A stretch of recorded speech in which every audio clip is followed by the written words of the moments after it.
ہماری تحصیل سے ہی ہیں، ان کا بڑا اچھا رول ہے بار اور بینچ کے تعلقات میں۔ صدر بار کا رول بہت اچھا ہے اور وہ لیڈ کرتے ہیں اور وکلاء کے مسائل کو بالکل بھی بار اور بینچ کے مسائل میں الجھنے نہیں دیتے، تو اس لیے کبھی ایسا کوئی مسئلہ نہیں ہوا۔ بار کے تعلقات بینچ کے ساتھ بہت اچھے۔ وکلاء کے کیا مسائل ہیں؟ وکلاء کمیونٹی کے لیے بہت سے مسائل ہیں، جن میں سب سے پہلا مسئلہ تو یہاں پر تعداد وکلاء کی تقریباً 350 کے قریب ہے، اور آلموسٹ جو پریکٹسنگ لائر ہیں وہ 250 کے قریب ہیں، جن کے لیے یہاں پر چیمبرز کے مسائل ہیں۔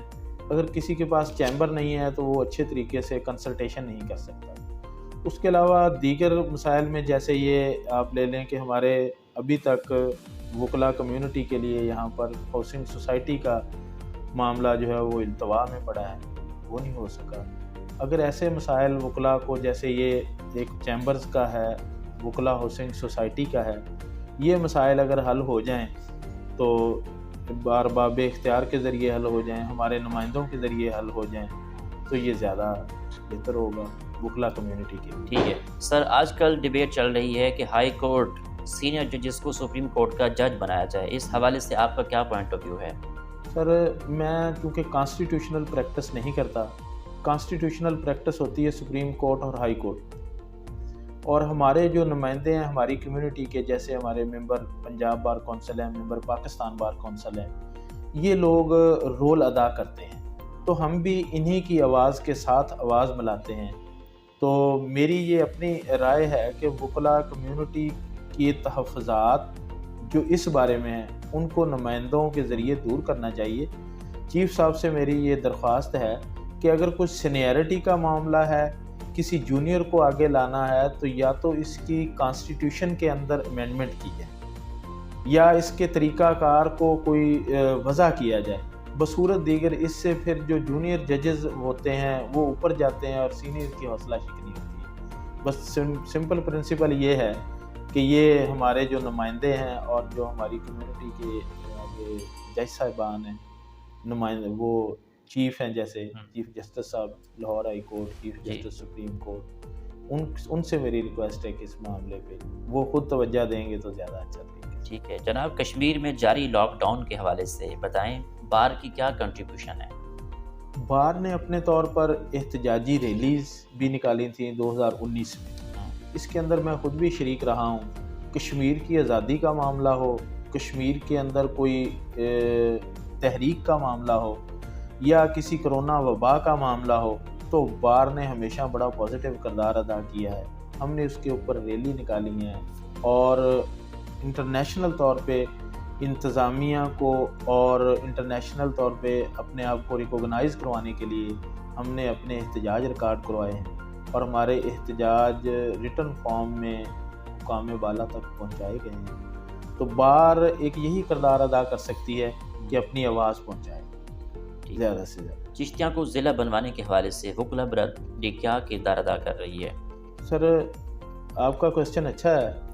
دیکھیں، انتظامی لحاظ سے جس طرح صوبہ جو ہے نا جنوبی پنجاب بننا بہت ضروری ہے، اسی طرح بہت بڑے ڈسٹرکٹس ہیں جن میں ایسی ڈویژن ہونی چاہیے۔ جیسے یہ دیکھیں، جو اٹک ہے ڈسٹرکٹ، اس کی 7 تحصیلیں ہیں، راول پنڈی ہے، اس کی 11 تحصیلیں ہیں، تو یہ کتنا بڑا علاقہ بن جاتا ہے۔ اسی طرح ہمارا ڈسٹرکٹ جو بہاول نگر ہے، اس کی 5 تحصیلیں ہیں، اس میں سب سے بڑی تحصیل ریونیو کے حوالے سے، لٹیگیشن کے حوالے سے تحصیل چشتیاں ہیں، اور ہمیں اپنے مسائل حل کروانے کے لیے ایک چشتیاں کا بندہ جو 206 مراز سے 90 کلومیٹر سفر کر کے بہاول نگر جائے گا ڈومیسائل کے کام کے لیے، تو اس کو مسائل ہیں۔ تو میری حکام بالا سے یہ، اور اپنے نمائندوں سے، اور اپنے پولیٹیکل فگر سے، اور اپنے جو میرے بار کے نمائندے ہیں ان کے ذریعے سے بھی ریکویسٹ ہے، اور میری اپنی بھی ریکویسٹ ہے کہ چشتیاں تحصیل کو ضلع بننا چاہیے، اور انتظامی لحاظ سے یہ ضلع بننا اس لیے بھی ضروری ہے کہ اس کا رقبہ بہت زیادہ ہے، اور ساتھ میں موضع قصبہ ڈاراں والا ہے یا فوٹا باس ہے، اس کو اگر اٹیچ کر دیا جائے تو یہ کم از کم پاک پتن سے تو بڑی تحصیل ہو سکتی، ڈسٹرکٹ ہو سکتا ہے۔ سر، وکیل کا معاشرے کی اصلاح میں کیا کردار ہے؟ سر وکیل کا معاشرے کے اصلاح میں بڑا اچھا رول ہے.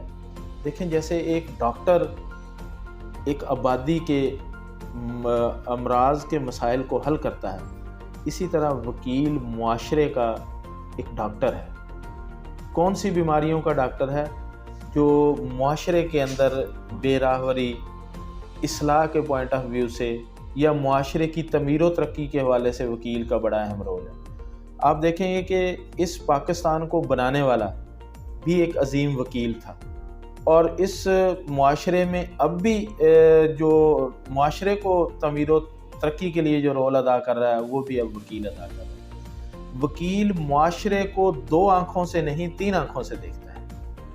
یعنی 2 آنکھوں سے تو اس نے اپنے مسائل دیکھے نا کہ یہ ٹھیک نہیں ہے، تیسری آنکھ ہے اس کا درد، معاشرے کا درد جو وہ اپنا فیل کر کے معاشرے کو اصلاح کے لیے، مظلوم کو انصاف دلانے کے لیے، مظلوم کی آواز بننے کے لیے، مظلوم کو اس کا حق دلانے کے لیے وہ معاشرے میں اہم رول ادا کرتا ہے. اور جتنا اس معاشرے کو ایک ڈاکٹر کی ضرورت ہے، پولیٹیکل فگر کی ضرورت ہے، ڈیولپمنٹ کی ضرورت ہے، اسی طرح ایک وکیل کی ضرورت ہے جو معاشرے میں ناانصافی کو خود عدالت تک اپنی آواز پہنچاتے ہیں. ان فیوچر آپ کے کیا پلانز ہیں؟ ان فیوچر میری پریکٹس ہے، میں پریکٹس ہی پہ زیادہ فوکس کرتا ہوں، اور میں کہتا ہوں کہ اگر معاشرے میں ہمارے وکیل کے ذریعے رول اچھا ادا ہو تو میں سب سے پہلے ادا کروں.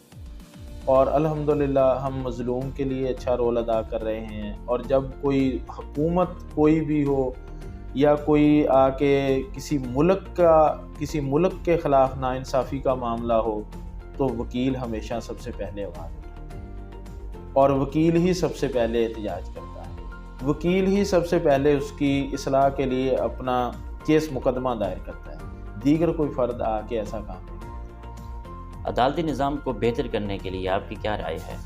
عدالتی نظام میں بہتری کے لیے جو ہمارے سابق chief justice Lahore high court Lahore اور موجودہ chief justice Lahore high court Lahore, انہوں نے بڑی اچھی اصلاح متعارف کروائی تھی سی پی سی میں ترمیم دے کے.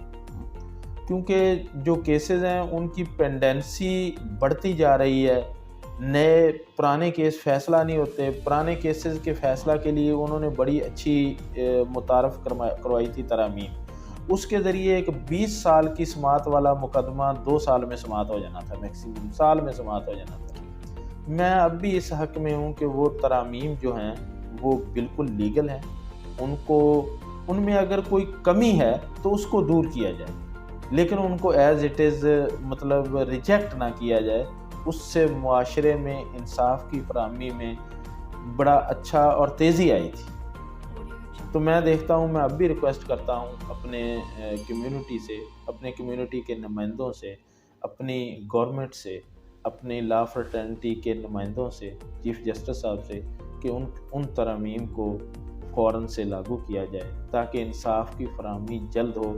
میری بطور وکیل اور جوڈیشری پہ اعتماد معاشرے کا اسی صورت بحال ہوگا جب ہم لوگوں کو انصاف جلد از جلد ملے. ٹورزم کے حوالے سے بات کریں تو آپ کو ٹورزم کا کتنا شوق ہے؟ ٹورزم کا مجھے بہت شوق ہے، اور لیکن ہم چونکہ دور دراز علاقے میں ہمارا آخری ڈسٹرکٹ ہے اس پورے پنجاب کا، تو ہمیں ٹورزم کے لیے جب ہم شمالی علاقہ جات میں جاتے ہیں تو اب جو خصوصاً عمران خان صاحب نے شمالی علاقہ جات میں ٹورزم کو ڈیولپ کیا ہے اس سے ہم کافی حد تک مطمئن ہیں. اور ٹورزم ہماری ملک کی معاشیت میں بہت کردار ادا کرتا ہے. جب سیاح یہاں پر سیر کے لیے آتے ہیں، دوسرے ممالک کے لوگ آتے ہیں، اللہ تعالیٰ نے پاکستان کو بڑے خوبصورت علاقے، خوبصورت معدنیات اور خوبصورت ٹورزم کے حوالے سے جو دیے ہیں، علاقہ جات تحفے میں دیے ہیں، ہمیں ان کی قدر کرنی چاہیے. اور یہ پہلے تو گورنمنٹ کسی نے اتنی توجہ ٹورزم پہ نہیں دی، اس گورنمنٹ نے دی ہے. الحمدللہ اللہ پاک ان کی کوششوں کو بہتر کرے، اور میں دعا گو ہوں اللہ تعالیٰ جو بھی اس نیک کام میں شرکت کرتا ہے یا اس نیک کام کو آگے بڑھاتا ہے اس کو. آپ کی آئیڈیل پرسنالٹی کون ہے؟ میری آئیڈیل پرسنالٹی سب سے پہلے تو حضرت محمد صلی اللہ علیہ وآلہ وسلم، اس